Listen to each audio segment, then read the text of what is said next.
Hi guys ក៏ដូចជា welcome back មកចូលលេង Sakura សាជាថ្មីថ្ងៃនេះខ្ញុំនឹងបង្ហាញអំពីកន្លឹះខ្លះៗដែលបងប្អូនមិនទាន់ដឹងគឺកន្លឹះទី1គឺអាចតែពេលយើងវាយ ID អីយើងមិននៅផ្ទះហ្នឹង ID ដែលយើងវាយហ្នឹងអត់មានកន្លែងផ្លាស់សម្លៀកបំពាក់ទេហើយបងប្អូនទាំងអស់គ្នាមិនទៅផ្លាស់កៅអៅទៅវិញទៅមកមិនហត់កុំឲ្យហត់ទៀតយើងចូលទៅ trade 3 post ចូលទៅនេះទាំងអស់ order មកចុចឲ្យ order ចុងក្រោយគេហ្នឹងអ្នក order ហ្នឹងឃើញខ្ញុំគូឲ្យ order ក្រោមទាំងអស់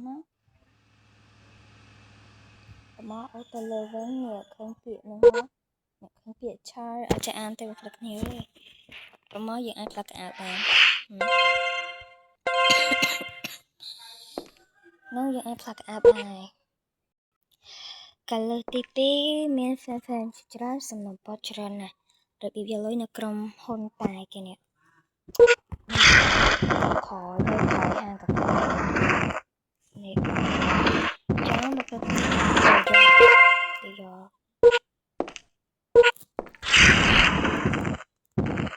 ទៅយកទូប្រុសយើងមកឲ្យទូប្រុសនោះ3ទូស្រីមកយកហត់ទៅលើអាបន្ទប់ឡើងតានោះនឹងមកហត់ទៅងាយបាច់ចាំបាច់វាយវាឲ្យងាប់ទៅអីងាប់ខ្លួនឯងមកយើង3ដាក់ចូលទូស្រីយើងទៅអត់តន់កើតទេនេះដោយសារវាជាប់គាំងយើងចូលទៅ post ទៅដែរតែចុចអាឡែកុំចុចអាឡែនេះណាចុចអាឡែទី2នេះmình chuyển cái tranh xem trở lại tivi ô trở lại ăn chè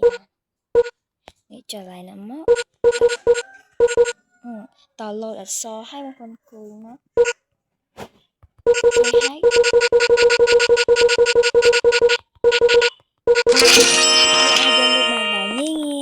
bạn prime sun yon những vật này từ teo bên máu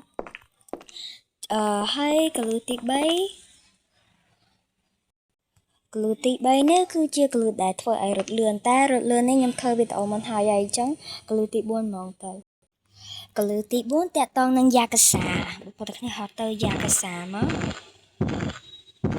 ឈប់ខ្ញុំដាក់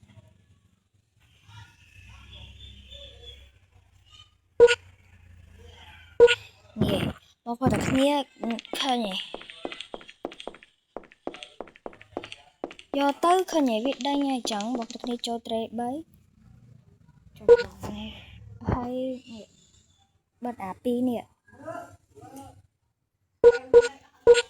ឃើញបាត់មនុស្សហើយយើងអាចទៅចូលយកកភ្លើងយកអីក៏បានដែរនេះ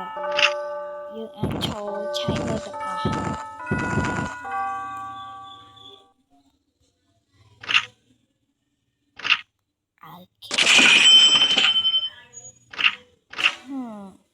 យើងអាចអូខេ